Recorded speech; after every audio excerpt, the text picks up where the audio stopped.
motion we accept the agenda? So moved. Is there a second? Second. Any discussion? All in favor? So passes.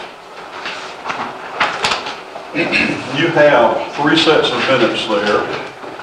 The special call meeting on June 11th, the regular meeting on June 13th, as well as the special call meeting at 11 o'clock.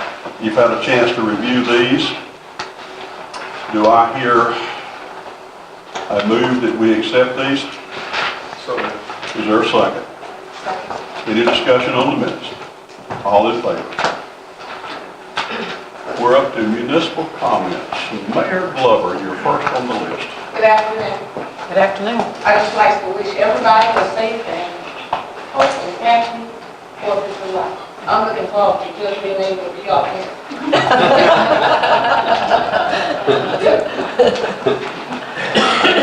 Anybody else do it? Okay. At this time, I'm going to move for constitutional officers comment, and Sheriff Chuck, I see you there. No, sir, appreciate it. No comments.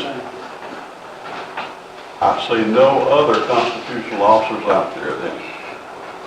Department heads, Skipper. Nothing this time, Chair. Okay. Let me see. What have I got back there? Chief Feinsberg. Chief, yeah. Go ahead, Chief Heinenberg. I'll come over to Ron in a second there. Need anything? No comments, sir. Ron, are you going to hold yours for the... Both here. I guess that's it. I don't see anybody else. Mr. James. Is Jane? Oh, Miss Jane, you... Always forget me. Well, you find the low spot on the back row. Please rise. You don't have anything? Okay. Well, we've covered that section. Bless you, I'm allergic to. Started it. Yeah. We have come to that time where we're going to have our public hearing, and we will be taking number 1, which is case number 6. Do I hear a motion that we go into public hearing? So moved. Is there a second? Second. All in favor?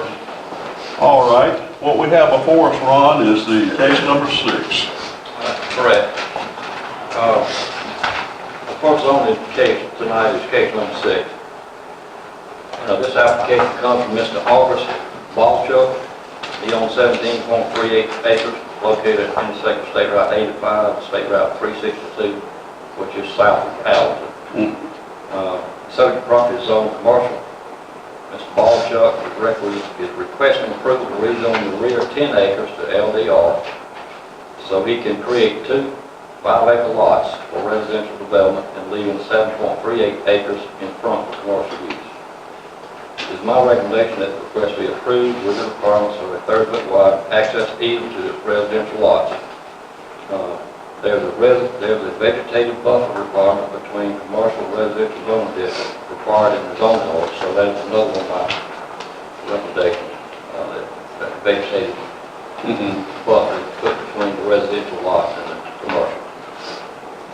Which they fully understand. Can you get that map up? You don't see that? Yes, sir. Now, this is the tract right here. And he wants to create 2 5-acre tracts back there in the back.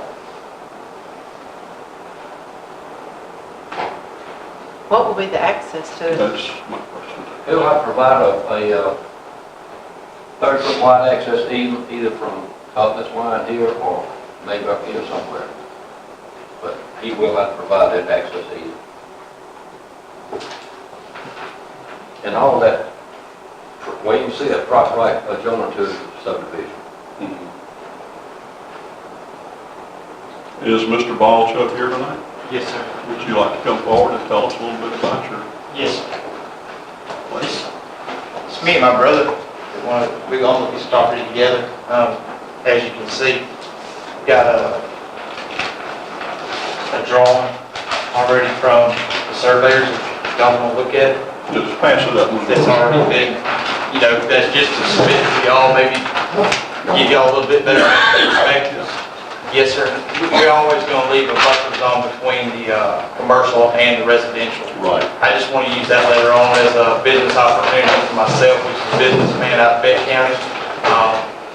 We're in the roll-off business, open top containers. We're not in the sanitation business. Just for prior use maybe later on down the road. Maybe some storefronts in the near future. But nothing at this moment. We just want to take and clear the under vegetation that's on 7 acres off, just so we can preserve it, so we don't have to take in, we can leave the big pines there. That way it's not hard enough to clean later on down the road. Because someone went in there before us and clear cut the whole thing, and it's a jungle mess. So we just want to cross fence the 7 acres and leave it grass underneath the big pines, and some middle line in the very back for the 10 acres to be drawn off of, and then we'll divide it into 5-acre tracts. This 10 acres that you're dividing into 5-acre tracts, is this pretty much for family or hiring? Yes, sir, it's just going to be 5 acres for me and 5 acres for my brother to build a house on. Your plan doesn't show the access easement. What is your plan? There is an access easement already on 362, 80 Highway, at the far corner, right-hand side, yes, sir. There's already a culvert in. If I have to, we have to draw it up different and get the right specs in there, that's no problem. Okay. Because, I don't know if it doesn't show it on the map or anything like that. I guess when they logged it, they just dropped the pipe in there and they run it that way. But it's already close to about 20 feet wide. Just as long as you know that access easement is yours. Okay. You have to put that in. Okay. Yes, sir, that's no problem. Okay. Is that all you had, sir? Yes, sir. Is there anybody else wishing to speak on this subject? Okay. Thank you, sir. You can be seated. Thank you, sir. Commissioners, I guess we need to go out of public hearing. Commissioner, Oh, you have a question? well, a statement. If the commission approves this rezoning, I will have to review and stamp the plat for approval before they record it, and I'll make sure the easements are in there. Okay, sir. Well, at this time, I guess we need to come out of public hearing. Do I hear a motion? So moved. Is there a second? Second. All in favor? Okay, Commissioners, you've heard the case before us here. This is, to be honest with you, I think this falls in Shirley's district. She could not be with us. She could not because she's had surgery. There's no questions. It obviously looks pretty straightforward. Right. Haven't had any calls about it at all. I looked up the commission district before, seeing that, I thought it was in your district. You think it actually falls in my district? I think so. Okay. I looked at it different. Pretty fun. We do real well with knowing where our districts stop and start here. I would have thought it was Shirley's too, though. Yeah, I would have too. Well, that being said, then I'll make the motion that we go ahead and approve the use that has been requested. I'll second. Any questions or comments? Yes, sir. Any more discussion? Oh, you had another? I don't want to thank y'all. Thank Meriwether County, thank all the commissioners. We haven't voted yet. All right, sir. Well, Commissioners, what's your favor? All in favor? Now you can thank us. Appreciate that, Mr. Ballshuck. Yes, sir. I guess we need to go into public hearing for case number 7 here. So moved. Is there a second? Second. All in favor? We're in public hearing. Go ahead, Mr. Ron. Okay, case number 7 comes from Mr. Mark McDonald. He owns the property. I'll wait till Skip gets his property up. This is property owned by Mr. Mark McDonald on J.W. Dillon Road. This is J.W. Dillon Road right here. This is actual access easement from all these other lots. This is a 5-acre tract there. And he wants to divide that into 2.2 acres. For the purpose of deeding each 2-acre tract to a niece and a nephew. That's all family-owned property. McDonald's brother owns this property, and this property here is, was owned by Mr. McDonald, but divorce, he lost that. But you remember back a year or two ago, you approved another tract Yeah. down here for their son. For the son. Yeah, so that's where it's all family property. Okay. Is that all you had for it, Ron? That's all I got. Mr. McDonald, about the frontage, The frontage, they did have to have a variance for the road frontage, and the county planning commission looked at that, and they approved that variance from the 200 feet of road frontage. And the ordinance states that the county commission does not have to ratify a variance by the planning commission. Okay. So yes, in order to get the property configured so they could get at least 2 acres each, which is all required from them, they had to reduce the road frontage on one of them in order to make it work. The planning commission approved that road frontage variance. Okay. Is Mr. McDonald here? Or is there anybody that wants to speak for Mr. McDonald here? Okay. Ron, I thought we had pretty much set it up when we were doing these, that the individual would be here to talk with us. Well, I thought you were going to be here. You was supposed to be here. As far as you know, there's been no objections? No. Okay. Is there anybody out in the audience that I don't, I've got your names of those of you that want to speak. Anybody that has any questions about case number 7 here, the Mark McDonald property? Nobody wishes to address it, okay. All right. Is there anything else, Ron, before we come out of public hearing? That's all I've got on that, Kathy. Okay. Commissioners, do I hear a move to come out of public hearing? So moved. Is there a second? Second. All in favor? We're out of public hearing. On the Mark McDonald property in the case that we've got here, number 7, Commissioner, what's your pleasure? Can I ask a question? You Perhaps I may. should have asked it. Sure. Should, is it in our ordinance that the person requesting the change be here? I know it is on like alcohol license, stuff like that, but is it the case on zoning request? Or it's just something we prefer? They're supposed to be here. Huh? They're supposed to be here. So, okay. is there a requirement though that they be here? I don't, How does the ordinance read? If I don't it's think- required, I that's don't think another. Actual requirement. Okay, it's not?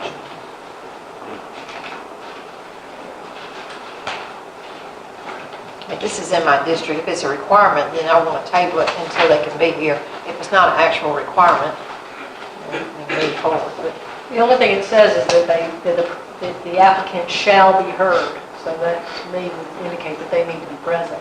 okay. I think we may need to table All this. right. I'll make a motion to table. Second. Any discussion about the table? All in favor, table? Consider that one tabled, Ron. I guess you'll reach out to him to I will. tell him that he needs to be here for the next one. I'll call. You don't do is, don't have his heard on your next meeting in the We morning. can do that. It's fine, if he can be here. I mean, I just need to find out if, job-wise, if he can be here. On your next meeting. And we'll schedule it then. would a representative who couldn't? Representative would be appropriate, but I would think that one of, either or should be here if we're going to approve their All right, that'll be July the 11th then. Commissioners, I'm looking at number 3 or case number 8. Do I hear a move? We go into public hearing? So moved. Is there a second? Second. All in favor? Ron, it's your ball game. Case number 8, Christopher and Brandy Davis Harris. Case number 8 comes from Christopher and Brenda Harris. This is their property. It's located on Duke's 1L Road, right off Timber Duke Road. I believe this is a 47-acre tract. There's 2 single-family residences on that property now. One up front, and there's one down here by the lake. And Chris and his wife, Brandon, are gonna own the majority of the property, and they're gonna live in the, I believe you're gonna live in the house up front, aren't you? Yes. Yes, sir. Okay. They're gonna live in the house up front, and I believe one in-law gonna live in the next, is that right? Yes. Okay. And then another set of in-laws are gonna build another, so, you know, family apparently gets along real well.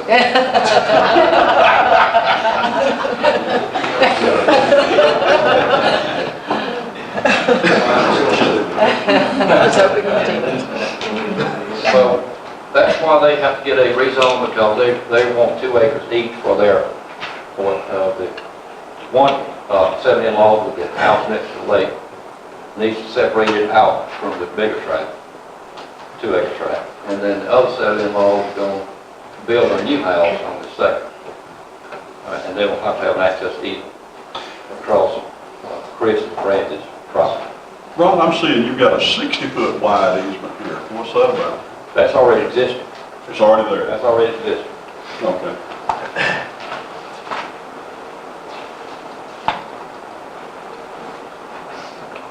Anything else, Ron?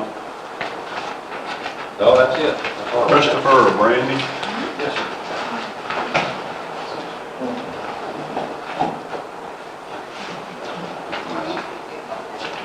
Y'all appear to be well represented. Yeah. Anything you'd like to add or mention to us? I think so. Ron's been very helpful in the process, and Yeah. we're new residents here in Meriwether County, so just excited to start our family here. And Like those bring grandparents the rest here. of them with us. We got live-in babysitters. That's right. But there's only You haven't so said many it, I 2-acre plots down there. That's right. Go ahead. I think Ron covered it pretty well. I mean, it's straightforward. Brandon's the Mr. brains of has this. any other questions? Does anybody have any questions for him? I just have a comment. I did have a couple of people who live out the way to inquire, that is my district, inquire about it, and I was going to say, they had absolutely no problem with it. They wanted to just make sure it wasn't about to be a subdivision or something, but they had, they didn't have any problem with the request. Well, with this, you run out of in-laws. That's great. Well, I'll just thank the Harrises and y'all be seated. All right, thank you. Appreciate it. Ron, anything additional? No, but the planning commission recommended approval, and I do also. Commissioners, we need to come out of public meeting. So moved. Is there a second? All right, all in favor? Oh. He'd ask if anyone else wants to speak. Oh. You're absolutely right. I was remiss in my duties. Is there anybody else that has not signed up that would like to speak? All right, at that, I still have a motion and a second here. All in favor? Okay, Commissioners, what's your pleasure? This is in my district, and I'd like to make a recommendation that we approve the zoning request. I'll second. Any further discussion? All in favor? So passes. Number 4, case number 9. Do I hear a motion we go into public hearing? So moved. Second. All in favor? Okay, Ron. Okay, case number 9 comes from Mr. Samuel Sitson. He owns 4 acres located at 19258 Highway 85, which is adjacent to the north city limits of Gate. The property is currently zoned A1. Mr. Sitson is requesting a special use approval for an RV park at this location. Mr. and Mrs. Sitson currently live in an existing house that is on the property. Meriwether County zoning ordinance does allow an RV park as a special use approval in the A1 zoning district with a minimum lot size of 2 acres and other requirements. Mr. Sitzman is also requesting a variance approval be granted from requirements of the development standards found in the zoning ordinance at section 10.4-1. It is my recommendation, as well as the planning commission, that special use for an RV park be approved with one exception to the development standard. And that exception is that they must have a septic tank system compliant letter from the health department. And They do not have that at this point in time. And that is one of the requirements of all recall. So the recommendation is to approve it with the contingent upon approval of the health department. Septic tank system. Anything additional, Ron? That's all I have. I'll say the health department has already cited Mr. Sitzman for a violation of their going to court this Thursday. So that's how this stands now. And you pronounce that Sitzman. Is Mr. Sitzman here? I am. Would you come forward?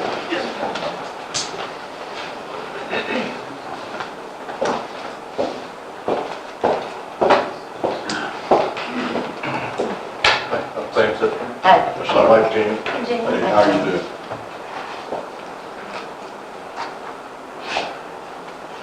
I don't know if you got this stuff in relation to packets, turned in with the special use permit request, but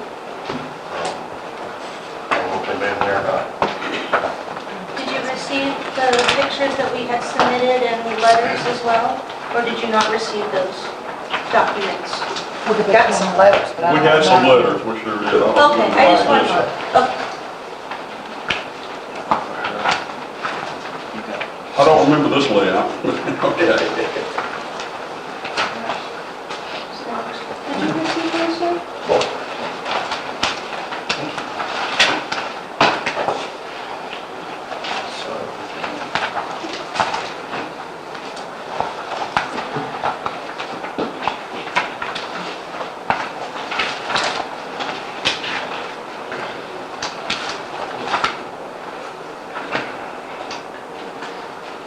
The letters were included, I think, in your packet. I have not seen I had some pictures, I do have letters.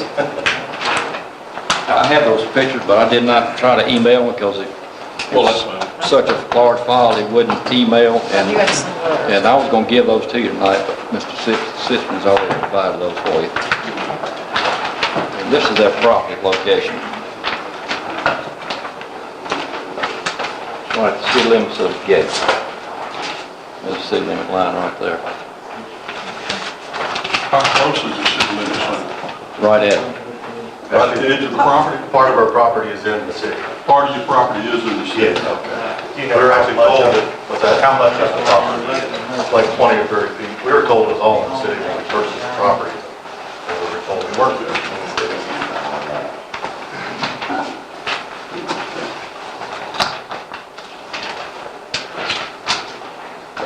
Yeah. So, any questions, Madam Clerk? Yes, we can. So, Wait a minute, we're on, yeah, go ahead. okay. So you're currently already in the process, or from my understanding, you're going to court, so I assume that you have been doing this for a while? We've been open for a year, yes. We thought we were told we were in the town, we assumed we were in the town, and we were told we weren't, so. We weren't, so here we put in an application for the special use permit to be compliant with the county's requirements. So is there a charge for these RVs to be parked there? There is. Okay. So would this fall upon the lines as a business, or It's actually a fun club. it's a what, I'm sorry? It's a fun club. A fun club, you have to charge for it. Okay. Well, you pay to go to Disneyland, don't you? Yeah, they have a business license. Do, Well, I thought I couldn't get a business license in the county until I got the special use permit, so I haven't applied for a business license. Okay, so you are planning to get a business? We will, yeah. Mr. Garrett said they had to go through this process first before we do that. So if you've been doing it for a year without a permit, was it based on it being classified as, We thought we were in the town, and the town gave us a permit. oh, they did? Oh, Well, they didn't give us a permit, they said it was fine, we talked to them numerous times, and they said it was fine, so. How many RVs or full campers do you think that you will have? If Ron didn't give you the whole letter either, the Well, I'm variance, asking you. 10. 10.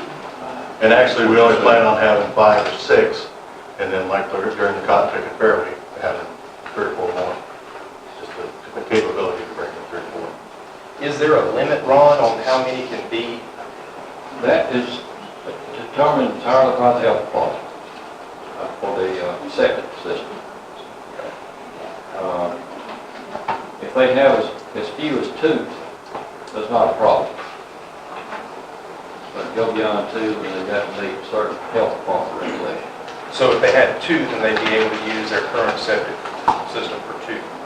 Well, I have a lot of input on the septic system, if you want to go into the discussion about the septic with the health department, because Eugene has refused to give me any information other than referencing one code, which is about this big, and there's no reference into that, what he says.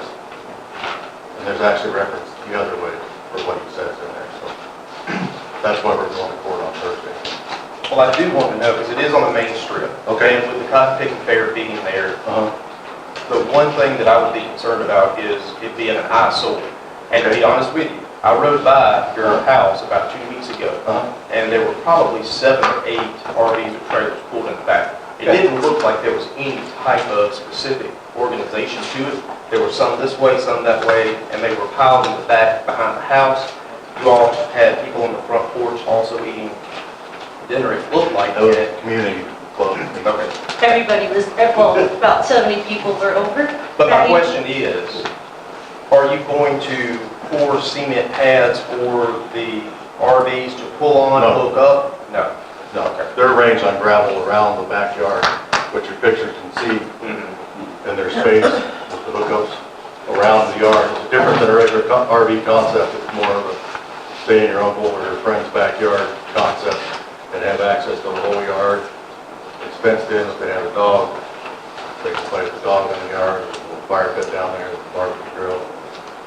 Sit out, relax, visit.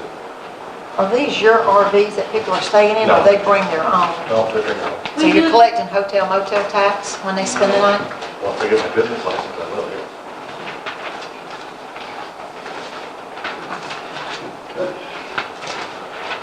Commissioners, any further questions? I have one question. How did it come about that you found out that you needed to go through this process? How did that happen? Well, Eugene and Wayne showed up at my property the day after the cotton picking fair. The day after, there were hundreds of RVs parked everywhere else in town, but Eugene does not think that they need this whenever they meet the same requirements that I do as this. And they cited me, actually Wayne cited me for being a violation of the table, what it says. Of what? I was running an RV park, Appendix A, Article 7, Table 7.3 is my violation, Oh, it was on, okay. I didn't understand. which is about a 6-page table. And actually, whenever he was there, he told me I needed to have 10 acres to have an RV park, and that my property was an R1 RV park, and then I was in complete violation. That the county code said I couldn't hook to the house because it was an R1, all of which was incorrect whenever I went in to talk to Mr. Garrett, and we went through the proper stuff, and I heard he misspoke several times through the process. we did not know that RV park was there until after the cotton picking fair. That's not true. I got a call saying he was coming to sign me on Friday, and they didn't show up Friday, they didn't show up till Well, Monday. sometime around the time of cotton picking fair, we didn't know it was there. Prior to that date. Mr. Susan, if you make comments, make them to me. I'm sorry, I got a little wild up there. But if we go back to the health code, you're talking about the septic system. There's actually in here, Eugene references a section that is on the independent trailers. But if you go back to sewage disposal, and I'll read it, it says, where public sewers are not available as determined by a local government agency, sewage disposal shall be provided to effectively dispose of all water carried waste in a sanitary manner. No sewage, wastewater, or other liquid effluent shall be discharged in such manner as to enter surface or subsurface water except following a treatment process approved prior to construction. Mr. Sitzman, let me stop you right there. You're in a rig that's Eugene Smithers. You're in his ball game altogether right there. Well, I think because there's already been a site. He asked me where it's going about the septic stuff, I was answering his question. That's right. But basically, the last, it says, you have to look up to the thing. Such sewage disposal systems shall be constructed and maintained to manner to prevent the creation of unsanitary conditions. The health authority may approve existing private sewage disposal systems given satisfactory service. Our system is less than a year old, and it's a very large system.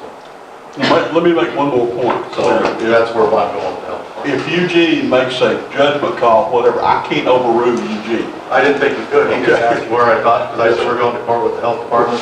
Because Eugene just gives me on the violation of this, but doesn't give me any specific stuff. And then there's a whole letter there with all this stuff that there's no reference to anything that I can look up or go to refute it or talk about it. That's my issue there.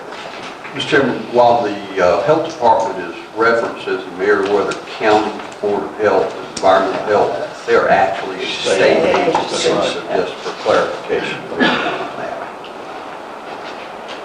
on that. And I also would like to say that Mr. Garrett said that the zoning says it's required to have a letter from the health department, and it does not say that in this appendix A.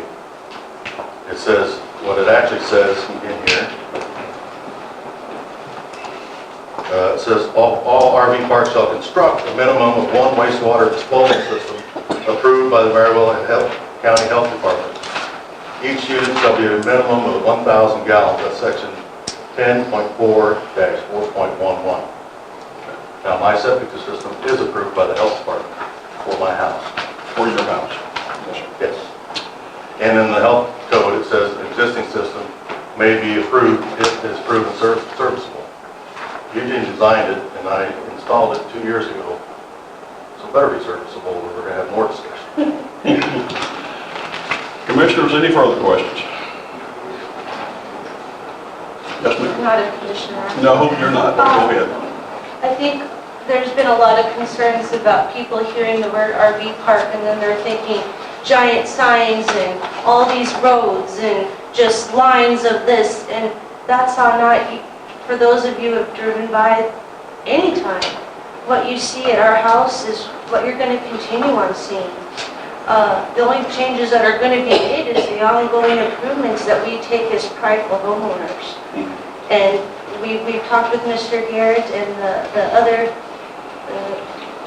not the county, the planning, thank you, that, we're not interested in putting up big signs and chopping down the trees, and because this is our home at the end of the day. Right. I do have something else I want to state before I turn to my comments. I've been required to do a special use permit for an RV park of 10 sites because somebody complained and showed up and I got cited. I've now complained 9 times to different public officials about, well, Lake Meriwether does not meet these requirements that I'm being required to meet. Lake Meriwether was put in before there were requirements. Well, you're a government agency, you should be doing the same requirements that you're required. And we are working on that, it's under study, and it will be changed. It was also Big Red Oak has 40 sites, and Perkins Farm has a number of unknown sites. And they're not here asking for a special use permit. And I would like to know why they're not here with me as well. Well, we're not the enforcing arm, we're just merely here to hear your case. Well, I guess what I'm saying, this is the 10th time I'm complaining to a public official, because people said that the complaint is why they showed up at my place. So, Well, I guess one thing, and not to get into a debate on the issue, but like I looked at the information on Big Red Oak today, for example. If they're having an event there, they will allow you to bring your travel trailer. They tell you they have electrical but no sewer, and with that, I would say that they're not a destination RV park. They're if you're in your RV, you can park it here. Perkins Farms, I think, is the same way for events.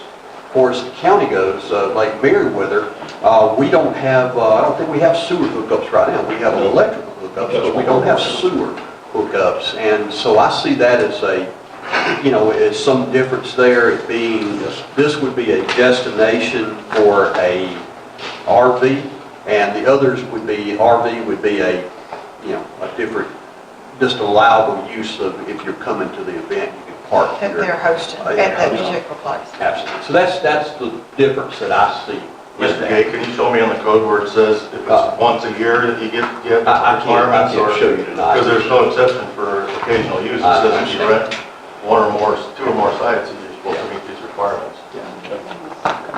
I don't have the code I right. just want information, and I've asked for it, nobody's provided it. Well, we're not going to be able to do that tonight either, Mr. Sitzman. And you anything else to add that you would like to present for your case? Up to yesterday, one of my neighbors who was here was opposed to my RV park because he heard a lot of rumors and stuff. He finally stopped by yesterday, and this is the neighbor right to the east of me. We walked around, looked at everything, and he's now no longer opposed to it, from what he told me yesterday. And then the neighbor directly on the other side of my property, Andy Maddox, stopped by today and told me he was in support of it as well. So. I think you guys have maybe some letters that I printed out. I think it was Maddox, maybe one, and some of the other neighbors. And I'll just, when we get to a point, I'll just mention those as part of the record for consideration.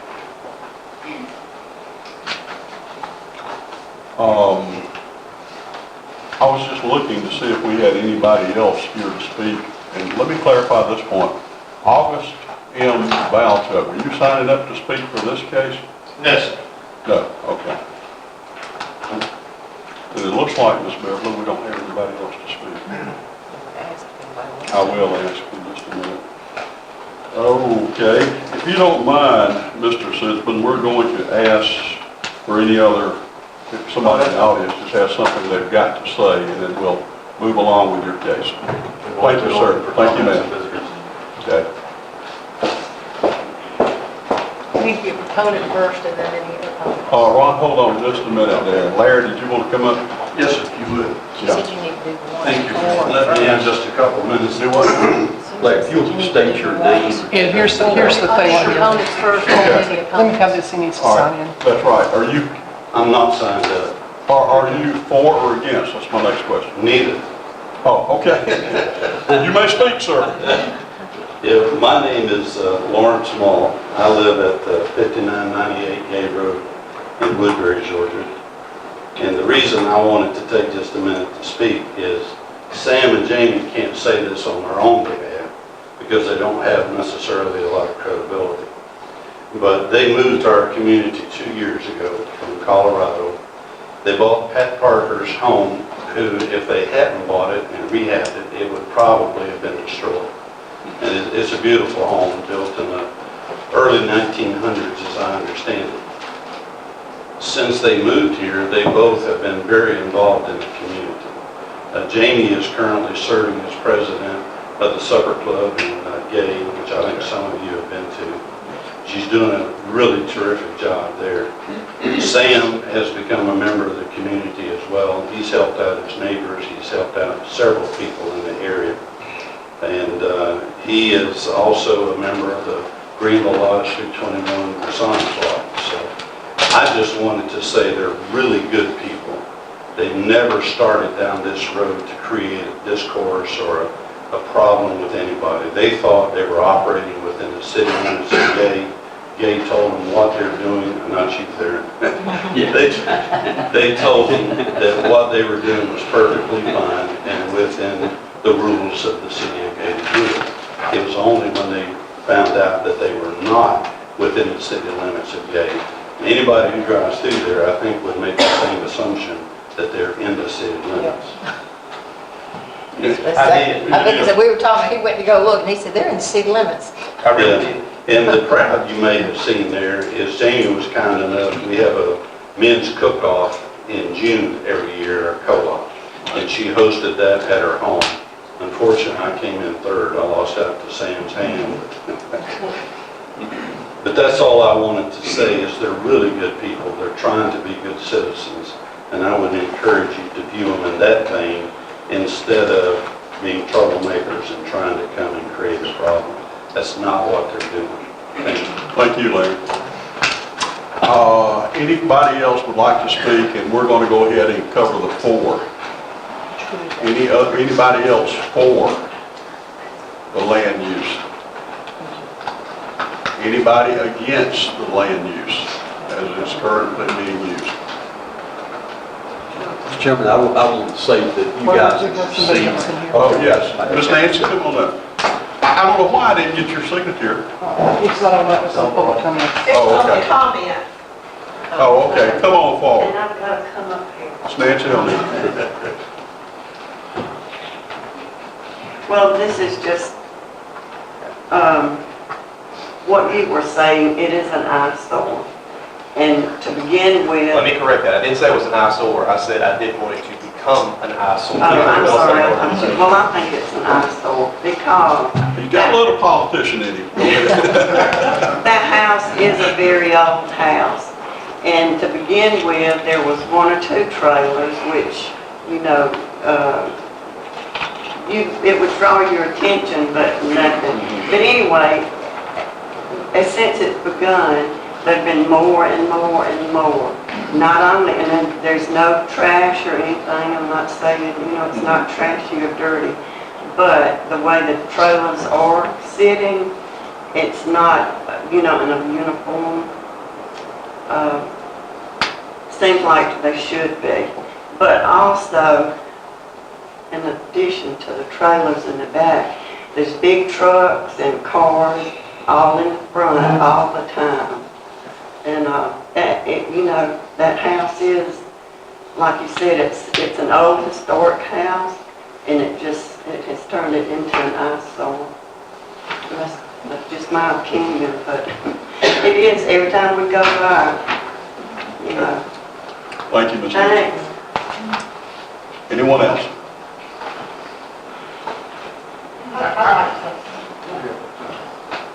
Ms. Lane? I don't want to come up front. Well, that's our rules, I'm sorry about that.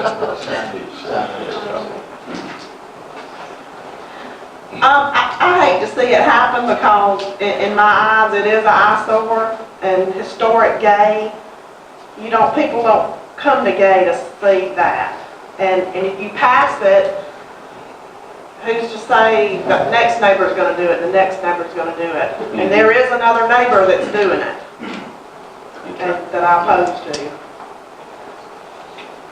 I mean, I know everybody's gotta make a living and make money, but let's don't put an RV park in gay. Thank you. Thank you. Sir? Yeah, I just had one. Can we come up? Yes, sir. Thank you. Come on. Sign that sheet for us, please. state your name. Willis Everett. I'm a resident of Gay.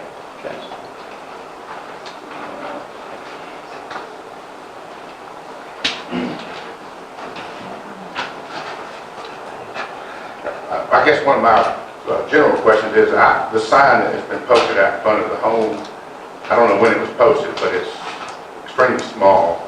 I didn't even have attention drawn to it until someone brought it to my attention. Mr. Everett, which sign are you making? The zoning sign Okay. for rezoning. Conditional use? Conditional use. I've seen signs for rezoning around the county that were much larger and more, conspicuous, so everybody would know about them. This sign is parallel to the road where you have to actually look real quick to see it, and so I'm not so sure I would oppose or agree with it. I have a business in Gay, so I understand the dynamic of having a business and being a resident and all. I don't know these folks. I met them one time when they first moved to Gay, so it's not an issue with me about their personality or their integrity. It's just that I don't know that everybody in the area had an opportunity or could see that sign to at least do some investigation. I didn't have the time to do it. I just came here tonight to observe, but since I'm here, I'll go ahead and say what I'm saying. So having said that, I don't know that everybody, as far as the neighbors on either side, I've been told that they proposed it. Now, whether or not they capitulated and come back at the 11th hour here and submitted a letter that say they aren't opposed to it, that's news to me, because the new owner on the right-hand side of it facing the home is new.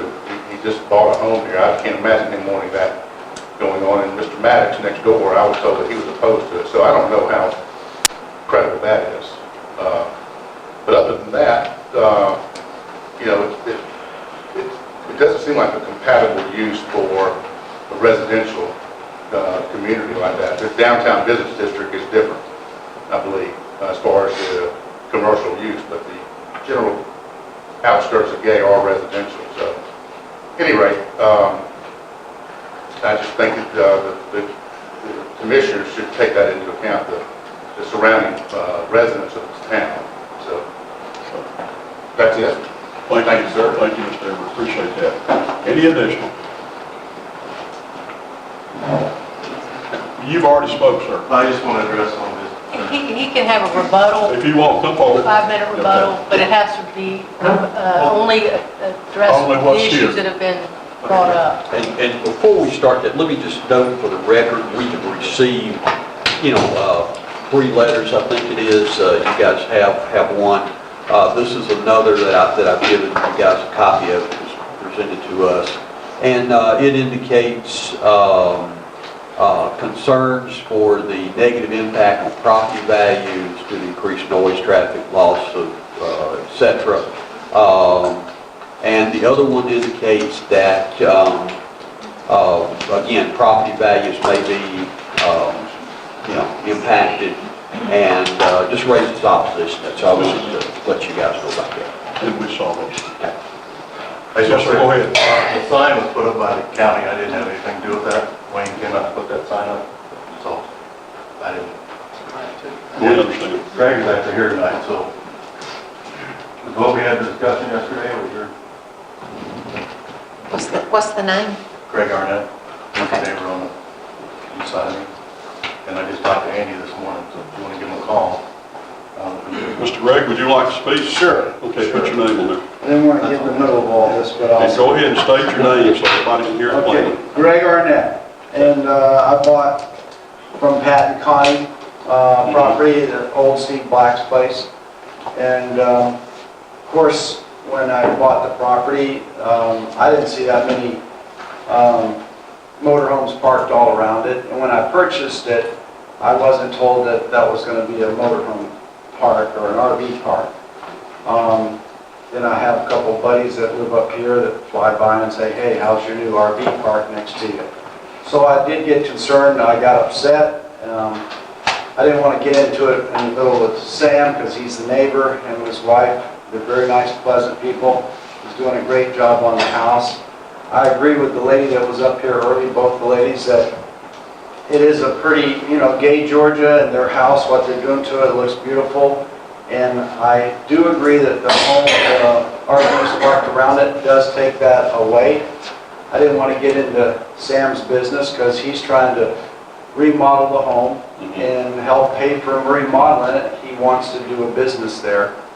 I was under the impression he's going to have 10 units and they're parked all around next to my property, which I think Frank Barron found out about it. He called me about it and said it's going to hurt.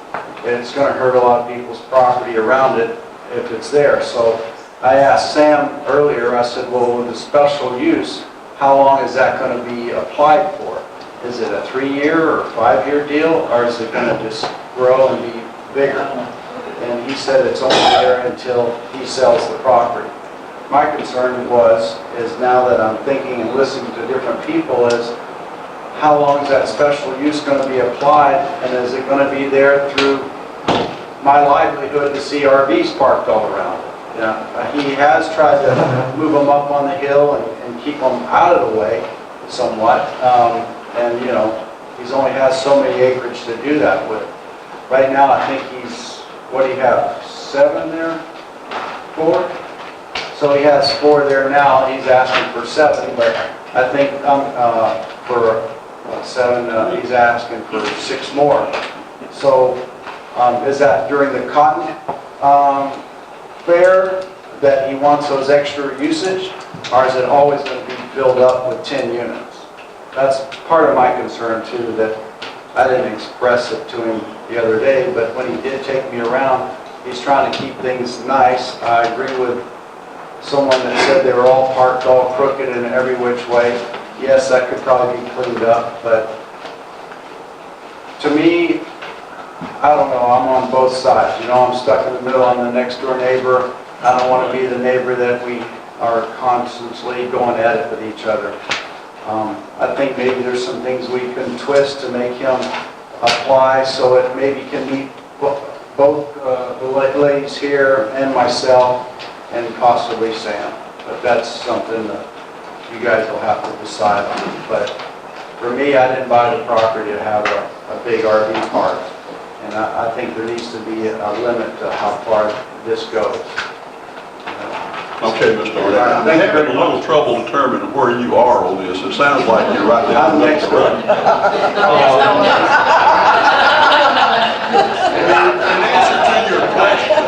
What's that? In answer to your question, once the special use is issued, that's permanent. 10 is the max. 10 units. But it could be year-round, or it could be only. I'm not gonna have 10 units there year-round, I don't want that many at any point. Special use approval goes with property owner. That's right. And the property owner sales in a new property owner, if they want RV park, they got to go through the same process. Well, that's, yeah. So if I buy his place out, then that goes away, right? If you decide to buy them, I mean, I'm trying to buy enough stuff around there so I have nice neighbors and have a lot of land and no problems. if you will make the offer and get him to accept tonight, we'll shut up right now.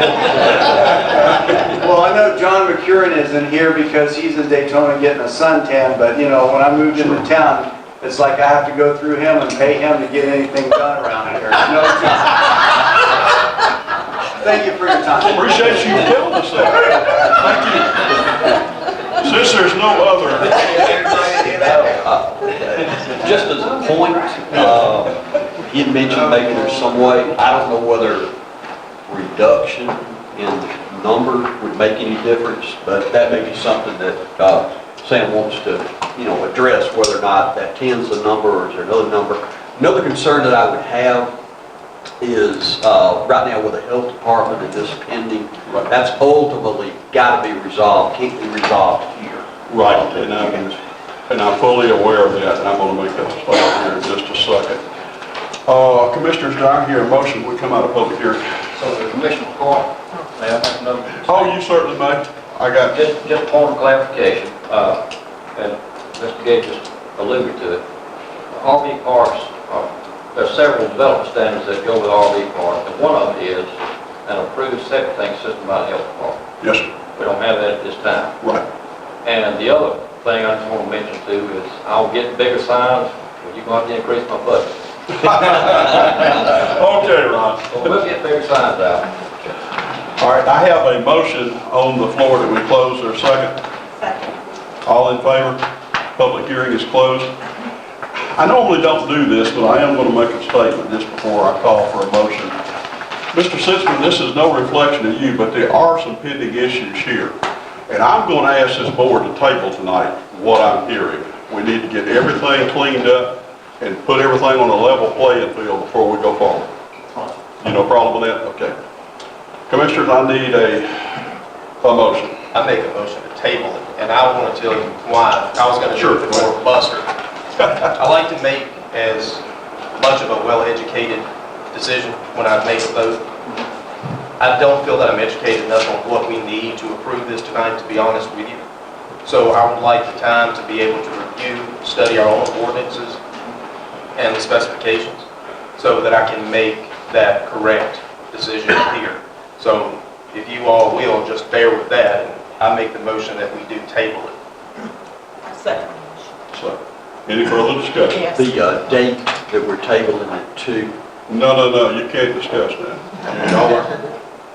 you could do it to your next meeting or you can do it to your next evening meeting. I think we need longer than 2 weeks. Yeah. It needs to go We'll to do the the next next evening evening meeting. So next evening meeting, I okay? can do that. Take a look at it. Okay, I have a I'd motion. like to make a comment also. I agree with Commissioner Threadgill. I want to make the best decision and have the most information available. And you did bring up the Red Oak and Workers Farms or whatever, and I'd like time to just check to see what they fall under, what they do have, and make sure we're not doing different things with different properties. So if you can give us enough time to find that out, I want to make sure we're treating everybody fairly and looking at it the same way. And I didn't personally know anything about the other until actually Sam had provided us with some information, noting I read it today. That meeting will be July the 24th at 6 o'clock. July 24th, 6 o'clock. Okay. Any further discussion, Commissioner? Just one point I wanted to say, when we come back in session, the discussion moves up here. It's taken from you. So there's no other comments from out there. Okay, I'm calling for a vote. All in favor? So tabled. Can I ask, Mr. Chairman, can we get, somebody get information to us about these other places, and let's see what's different about them, what's alike? Should they be considered the same or not, so we have some information to look at and find out? Sure. At the very end of the meeting, there'll be a time for comments if you want to, that you'll have 3 minutes. Okay. It appears that we have no old business, so let's go right on into new business. And now let's see the report from the Forestry Commissioner, Mr. Jeff Mansour. Well, I didn't have to follow that.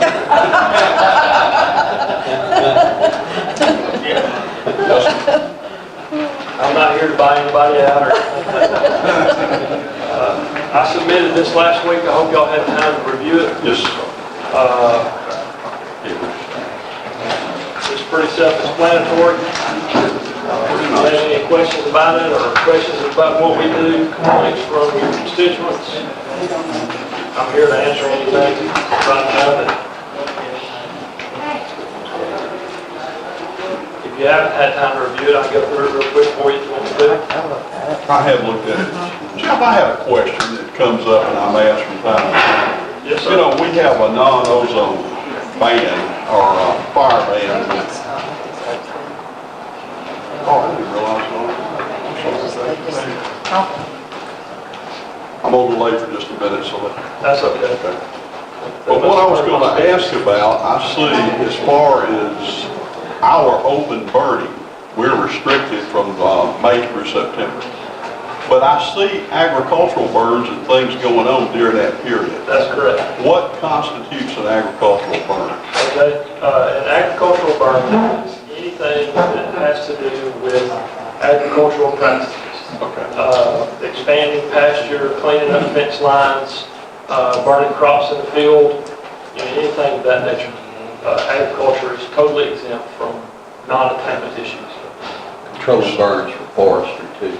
Yeah. Well, silviculture, which is what we do agricultural burns also, but silviculture, we still have to abide by the non-attainment days.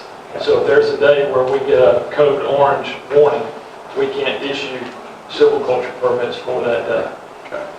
Meriwether is one of just a few what they consider to be metro Atlanta counties that can still do or carry out silviculture practices.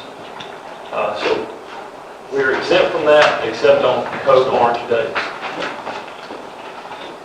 But there is no land clear debris. Somebody's clearing a house lot. Yes. That can't be burned. That can't be considered agriculture. Homeowners burning leaf piles, stuff like that, because there's so many that could pop up Sure. in one day. So it's easier to monitor 1 or 2 burns than 200. Okay. Commissioner, Jeff, have any further questions of Jeff? I just want to go back to that comment you made. So you said that when you clear for a house or anything, there is no special time. It has to be done before May or after September. Correct. The only time you can burn land clear debris for housing is from October 1 through April 30th. The same with homeowners leaf piles, yard debris, anything of that nature. And we can only issue permits for natural vegetation. No processed lumber, no couches, no mattresses, papers, none of that stuff. Only natural vegetation is approved.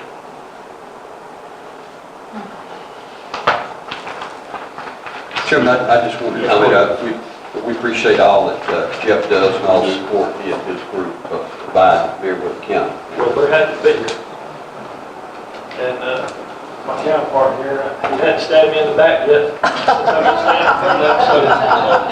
I guess we're still getting along with it. But no, we have a good working relationship. What's that?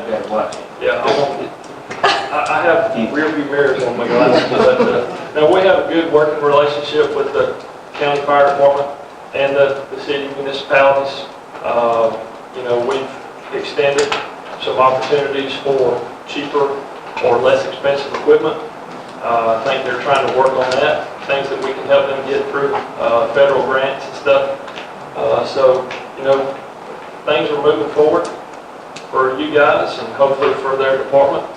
We're happy to see that. I hope they don't put us out of business, but at the same time, you know, it's going to be good for the citizens, you know, as far as progressing with these stations. I would like to say thank you for joining the Q Public Network. That has made my job a lot easier in trying to find landowners and everything else, so I don't have to go to the tax office and try to pull up deeds 3 or 4 times a week when I'm trying to find out who owns a piece of property that we had a wildfire on or something like that. So, or to notify neighboring landowners when we're burning next to it. So that's been a big help. So thank you for that. Thank you. We are, of course, still moving forward with our GIS. We have new photography and all, and I'll just say if we can help you guys with any information to that, we'd be happy to. Okay, great. We have received the $5,000 grant for the Forest Commission. The 50/50 grant? Yeah. Right. Yeah, that's few you guys That's right. Yeah. worked on that. Yeah, I gave him the paperwork last year, and I think you just got approved on it about 3 weeks ago. Actually, we got denied first, and then, I'm not sure what happened, but they reconsidered and approved it. It's a 50/50 match for 10,000, so we get reimbursed for half of what we spent. I'll put my foot down after that. You must have, we got to check today. But I will say that this is last fiscal year. I apologize for the delay. I'm about 8 months behind. As you can tell by the date, we'll be ending this fiscal year on Friday. And I hope to get you another one of these in the next couple of months, a little more timely manner. That's it. I appreciate it. Thank y'all. Thank you, Jeff. Appreciate your service. Can I say something? Yes, ma'am. Just because it's you, Miss Jane. I just want to say they are partnered with Keep Meriwether Beautiful. They've been very helpful to us every first of the year. They give us seedlings to give away, so all these seedlings that y'all come pick up are compliments of the Georgia Forestry Commission. And I want to say thank you for all you do to help us. Appreciate it. Thank you. Item number 2, award bid on the tax anticipation note. Mr. Chairman, you don't have before you copies of the after that, we put the paper notice and advertising or soliciting bids for the town for this year. You have a piece of notebook paper, the actual bid opening, and whatever I did that particular day, the letters that the bank sent in. We got bids from 3 of the banks in the county, First People's Bank in Greenville at 2.79%, United Bank in Woodbury at 2.47%, and Southcrest Bank, Manchester, 2.89%. It's our recommendation that we accept the low bid from United Bank of 2.47%. And that is just really planning ahead, we don't. Yes, we don't have to do it right now. Commissioners, do I hear a motion? Make a motion. Second. Okay, I'll take it. Brian made it, you second it. All right, any further discussion on the interest? Okay, all in favor? So passes. United Bank, 2.47%. Confirmation for the GA Fund 1 resolution. Just came about rather quickly. I put some additional information in your packet there. And to find out, we had two accounts with the State Treasury's Department. One of them is a really old one, back from 1991. We had no funds in it. And the newer, we have the landfill money in. The State Treasurer decided he wanted to close that account for some reason. I really don't understand why. In essence, they just want to move the money from that account and use the old one and put that money in. One of them is more of an investment pool. I'm not really sure what the other one is. But we're basically just moving funds from one account to the other, they're gonna close one up. Which one is that? The, Old one? this one, new one, too. Oh, the new one. And the document you have is just the, required signatures from county administrator, myself, and, commission chair, commission vice chair. On June the 21st, Ms. Mary and I have already signed this. I've already signed it. So all you need is just a approval. Confirmation, I'm sure. And this is do nothing more than to move to one account. You move it from one joint fund, one account to Okay. another. Didn't say anything about us using any of it. No, ma'am, not at all. Good try. And it's still working. Just for your information, it takes 2 signatures to withdraw funds, and those funds go to a local bank account at First People. That being said, I guess we need a confirmation for the resolution we've already signed. So moved. Second. Second. All in favor? So carried. I didn't have any discussion. Y'all have any? We can't use any. I guess, Mr. J, you're going to get us on here with the approval of the joint comprehensive plan. Oh, yes, sir. We missed the one minute part. Where did I miss that? On the plan of that. Yeah, I think I've got the big, I might just mention to them. Oh, I'll add that, because that's no action I need to do tonight. But yeah, I'll mention that. Okay. On the joint comprehensive plan, a lot of work has gone into this document. All the cities have approved it. It's really been approved by DCA in terms of their initial review of everything. And of course, we're bringing it before you guys tonight to ask for your approval. It needs to be approved and in place by prior to July 1. And so we started bringing it last week, last meeting, but we decided we'd just wait for tonight and give us a chance to look at it. Did have some copies made for everyone. I found just a couple of typos that we'll correct. And on the front of it, it says review draft. Upon adoption, we'll go ahead and get that changed and take that off, and that'll become the final planning document. And again, I want to say thanks to the board for all you guys have done, the steering committee, and to all the cities and all the citizens out there. We had a lot of work went into this with trying to determine where we want to be in the future. And everything that we did, all the planning sessions, all the public presentations, we took that. We had over 600 people fill out questionnaires, which is phenomenal. And all of that went into play with this. And I think it's a very good document that gives us a blueprint for the future. One of the things here that I think is most important is the short-term work programs that we've got in there and listed. We're already moving forward with trying to accomplish some of those, but that needs to be our blueprint of what we do. And, be glad to answer any questions the board has on this, but we are ready for, consideration. And we have a actual adoption resolution that we need to ask the county to approve, where we can submit this back to Three Rivers and take care of everything. And again, all the cities have already approved this. We're bringing it back tonight for the county's final approval. comprehensive plan adoption resolution. Yes, okay. Well, let's see, Brian and I were not active on this. Miss Beth, Miss Mary, what's your flavor? I make a motion to approve. Okay. Any further discussion? Approval is signed. Resolution. All in favor? All your work, Mr. Gay, has passed. Everybody. You can have a lot of work. It was a lot of work. Okay, the next item on the agenda is the approval for the fire station change order. Yes, sir.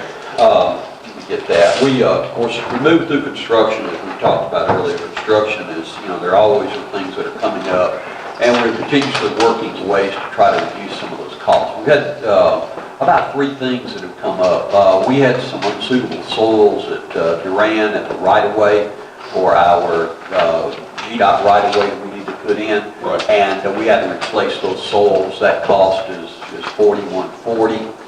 We had to end up installing a different additional septic tank and a pump in Luthersville, because actually the grade of the lot in Luthersville is uphill and they can't continue to go down because you get unsuitable soils. This is actually a pump and a grind additional septic tank, so that's about $11,443. That's the biggest ticket item.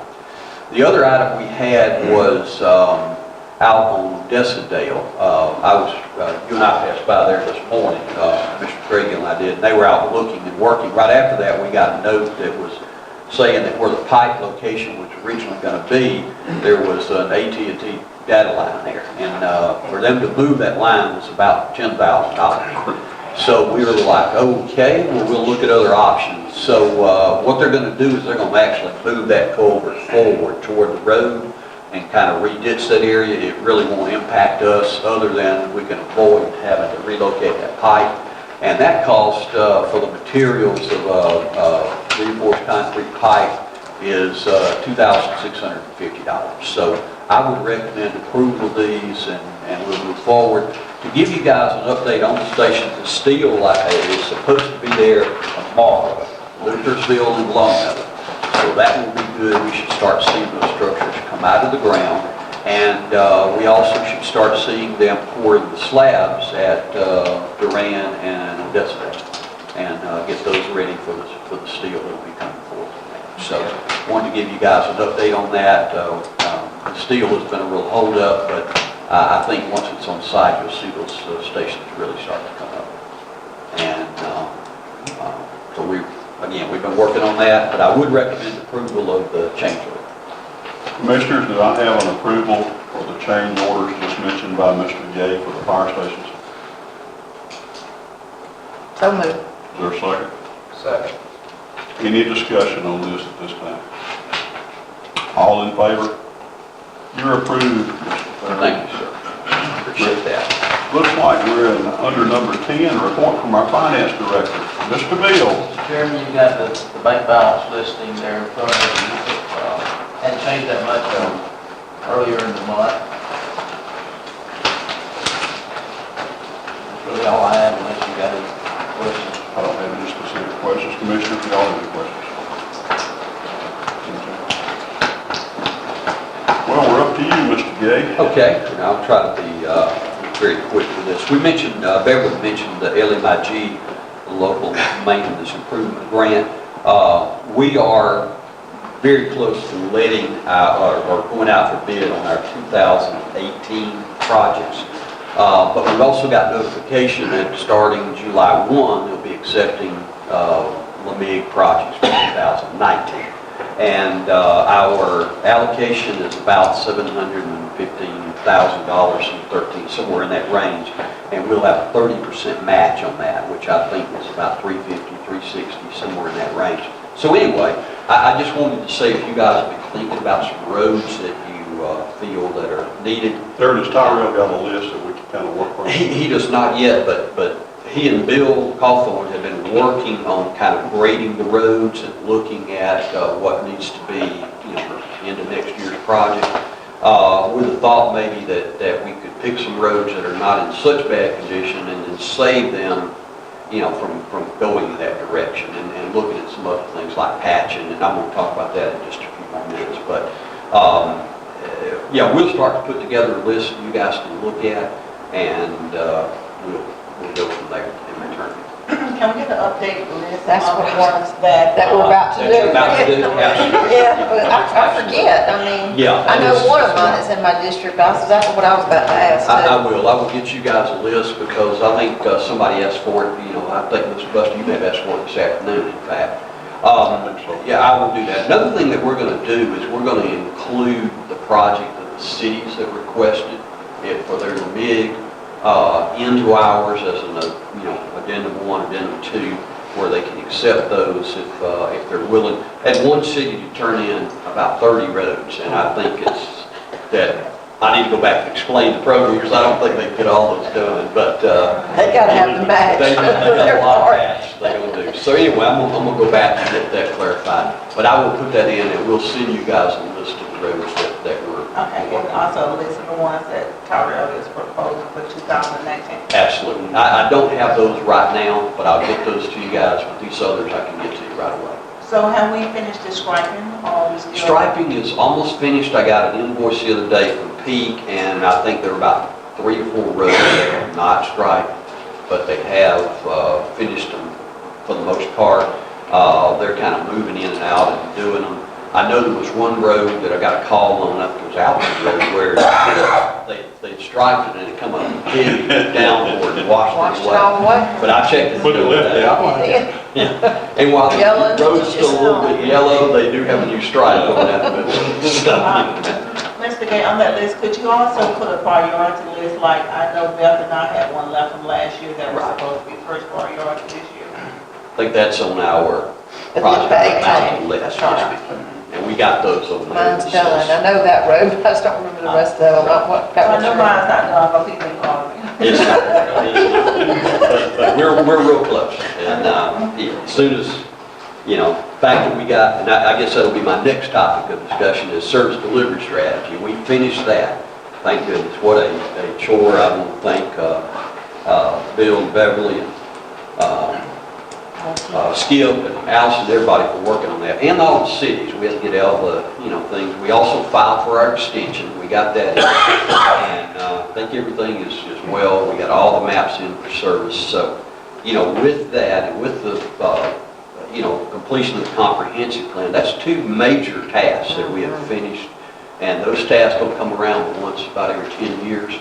So I told Allison she'll have to work on it without me next time. 10 years. Me too. But, anyway, so those were really 2 that, that really were big. Another thing is House Bill 489. Interestingly enough, service delivery strategy was House Bill 489 about 25 years ago. But there's a new House Bill 489, and this one has to do with bidding and procurement. It now requires that anything over $10,000 in service or whatever and or products and $100,000 more on public works project has to be listed on the state procurement website. So, and that's effective July 1. So we'll be doing that, and that's fine. It just I hope it just doesn't delay the process more. But more work, absolutely. So I wanted to mention that. We were looking and talking about, I think last meeting, about the small acreage CUBA projects, okay? And I had asked for a copy of it, and I received a copy. I haven't had a chance to look at all of them, but the ones I've looked at so far have been scenarios where, like, there's 50 acres here, and they also own a 2-acre tract here, which would be unallowable use, because you really are combining, and they look at it as 52 acres instead of a 2-acre tract or 50. But I'm going to continue to look at that. If we see any problem areas, I will let you guys know. Are you saying they can or cannot claim that 2 acres? They can. They can. They just contiguous. That's supposed to be contiguous, though. It needs to be Okay. contiguous. And I looked at some to see if they were, because if I've got 10 acres, that doesn't mean I have 2 acres over here, 2 acres over That's there. right. It needs to be in a contiguous fashion. And I will double check those.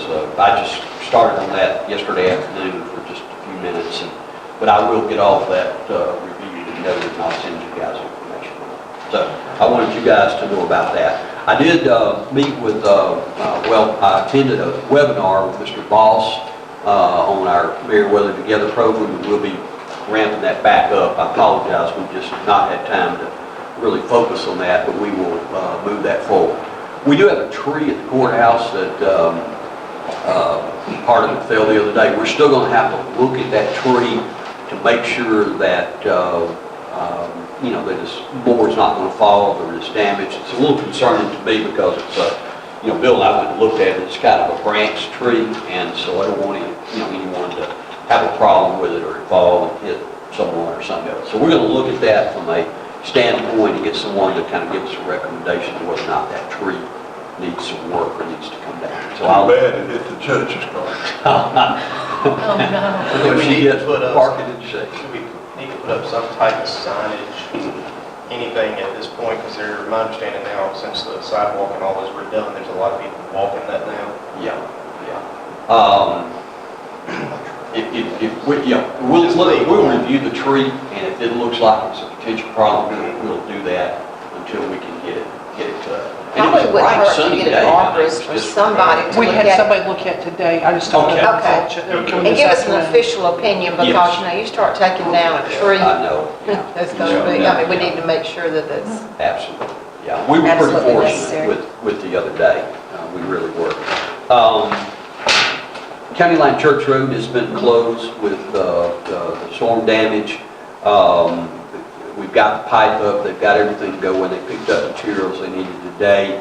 I think later this week gravel's going to come in and we're going to lay the concrete bed and rework that road. So we'll what's get that the back projected open. opening? I think about 2 more weeks. 2 weeks and we should have that ready to open. Now, one of the things that I'm looking at with that is that we don't really have paving capability right now. So when we get these LeMig projects in, I'm probably going to add that as another section that we just resurface and get that taken care I of. really haven't gotten calls on that. It must not be too inconvenient I for was people like it was amazed. on the other end, because I really haven't gotten calls. We had a lot of calls when the bridge was closed. That's right. But I That's hadn't what I'm gotten saying. I calls. think it's because on the other, I guess, I don't know. And the cove, I was back down there Saturday and took a look at that, and we'll continue to work on that. Bill Cawthorn calculated the drainage area, and I think it's about 2,300 acres that drains. Wow. And it's going to probably require a 888 pipe, 3 8-foot pipes to drain that area. We're going to look at that. I have made some contacts with GDOT, and I'll be making some more contacts with them to see what assistance we can get. How soon are we going to be able to put that out? That's going to be a little while. And I hate that, and because I know it's inconvenient, but I'm hoping that we don't have to do a lot of engineering and Corps of Engineers and whatever. If we can manage without that, that'll surely speed that process up tremendously. But I want to get GDOT down and see what they can do and how they can help us, because that's going to be an expensive project. I mentioned you guys about the recreation grant for playground equipment. Still working on how we may deal with some matching dollars on that. We did have a group who was requested to use the Woodbury Gym. This is a filming group, and they're going to use this tomorrow and through like noon Friday. Talked to Randy and everybody, and there's no conflict with our use on it. So and they have filled out the forms for Ron. And we did get the check in today, and it was a good deal. Thank, Commissioner McCoy, I know was involved in that, and Woodbury Mayor was involved in it as well, so I appreciate all of their work. GDOT is going to have an open house on some bridge projects to discuss detours. And these 2 projects are the 109 project, which now they're going back as a bridge, I understand. And then the project over at Stribling. 109 in Greenville is going back as a bridge? They're going back as a bridge, but they're not going to raise the elevation. The issue that you and I brought up to them was they were designing it, or looking to design it with a 27-foot clearance for railroad. But there's no rail there, and there never will be again. So we asked them to replace that with a culvert that had a pedestrian corridor through it. That way we could just fill it in. They went back and looked at that, and they decided, well, we'll just put a bridge back exactly where it is, and we think that'll be cheaper for us, and that the culvert, so they're going to do it. So they're not going to elevate it. They're going to keep it where it is, which actually helps the residents, because if they raise it, they were going to have to go and have right of way that give you the clearance and all. They're not going to have that. They just put it right back where it is, and it will still have the ability to walk in. 2.2 million versus 250,000. That's got to be state logic there. Right. So, that's right. So anyway, that was. But there is going to be that hearing. Let me give y'all the dates on that. It's going to be here in the commission meeting room, and that is coming up in July. And just a moment, I'm sorry, I got too many papers. That's coming up in July. I'll try to find the date for y'all. Apologize.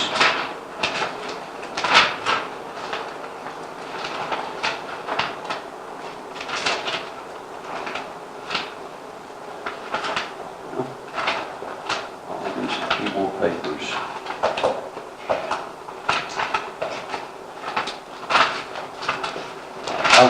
I'll get you guys. Sorry, it's coming up in July. Here we go. It is July the 19th at 5 p.m. to 7 p.m. And it's going to be here in. That's just going to be their state hearing, right? Just their state hearing. They just open it up and say, hey, we're going to talk about this. We're going to tell you where you'll have to detour over these bridges, etc. Just take the public input is what they'll say. So, we will be here, staff. It's going to be one of those drop-in kind of things. So, they'll be coming and people will be coming and going. You guys have received a couple thank you notes from the library system and from the folks at the Board of Education on some support that was given. I got we have been behind on patching, and the reason we have is our patcher was total, and we had to buy new. Well, we were told it would be about 3 weeks, which 3 weeks ends this week. So Tyrell called today to see, and they said, well, it's going to take 3 more weeks. Well, I called them this afternoon, and I left them a message, and I intend to call them first thing in the morning, because this is the time of year we need to be patching. And I'm sorry, for if they had delays or whatever, but they need to make this a priority. So I will call them and re-emphasize to them what we are needing and what we're doing. We also are going to a little different method of providing materials for patching. We've basically been using cold patch in in bags. Very, very expensive. We're going to go and start buying those off state bid, which is about half price. But in addition to that, that's only when we need the bags, but we're also going to do a larger quantity. We're going to prepare a spot over at Public Works, and we're going to buy it in truckloads. And that is about less than a third of the cost. And it will not go bad. It will be covered, and we'll save a tremendous amount of money as much packaging.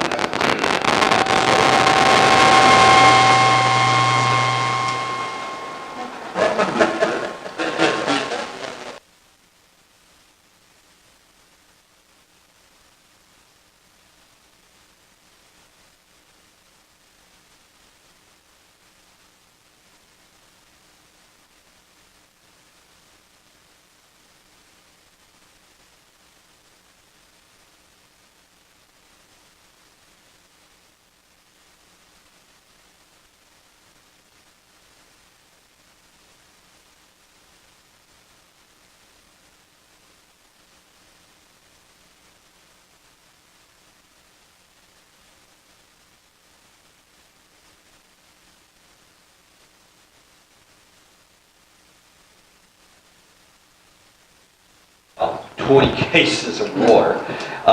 We had county staff, Terrell, Barry, Ron, all worked on the project. We finally come up with a way that we could have someone fix it for them.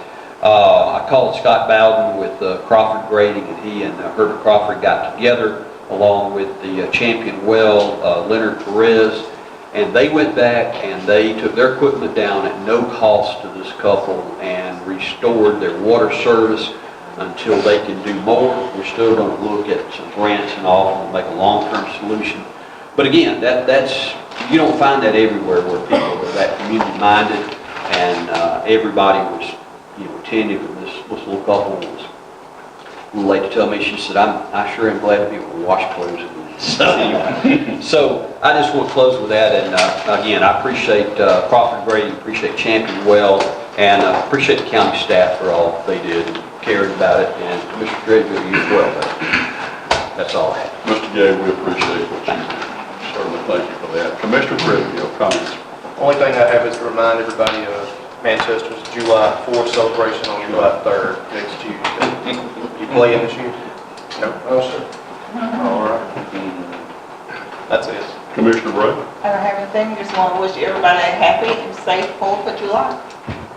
I have just one comment. I'd like to thank Public Works and the response that we're getting. When I call, I'm surprised now that they really get out there quickly for a lot of issues that I have. And understanding how covered they are this time of the year, not only with the washouts, but all the general work we have going on. Just a special shout out to Public Works. That's all, Commissioner Hammond.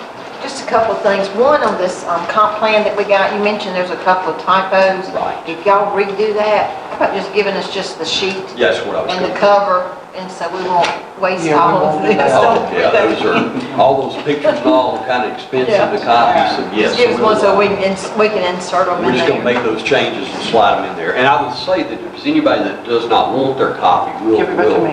we'll take it and put it back. And Do we have the capability of scanning this into? We We have can, but it's it going to be on, multiple scans. Yeah. But as big as it is, it won't go in. We have it electronically. You do? Yeah. we Then do. I'd rather have it sent to me. If you have it electronically, you have this back. And then we could have, maybe leave one in the Yeah. commissioner's office over there so we can have easy reference to it. Yeah, I went Sunday and got those copied because we were afraid that, we didn't know what our copy machine might do. And we'll send it, and I want to send all the cities a copy too. So I may use the copies, extra copies we have, to send them Yeah, a like I said, we copy. can have one left in there that we can have easy access to. Absolutely. That'd be fine. And so I think that'll work very well. And we'll make those and replace those pages. Yeah. But I'll get that sent to you all you Yeah, guys. just email it. The only other thing is this Saturday, June 30th, is the Warm Springs Freedom Celebration. It will begin at 10 a.m. with a parade. It's just an old-fashioned type parade. We want people to bring their children, decorate their bikes, wagons, strollers, whatever, and walk along in the town. And then we're going to have water games for the children afterwards, water balloons, water guns, watermelon cutting. Just be a fun day. And then all the merchants will have sidewalk sales going on. So join us in Warm Springs Saturday starting at 10 a.m.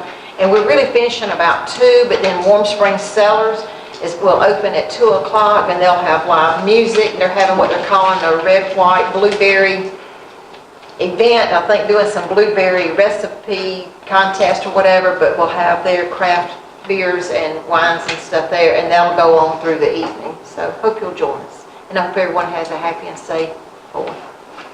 Thank you, Commissioner Hammond. Barrister Susan. Happy 4th, and we do have need for an executive session to discuss legal and personnel. Okay. Pretty quick, I think. Pretty quick. Packed up. All right, public comment. At this time, I think I've got you, Mr. Barnes, down for public comment. All right, who was first? Yeah, you're first, Mr. Barnes, come on. Thomas Barge, 1291 Appleton Road. I appreciate you getting back with me on the phone calls when I call you. Yes, sir.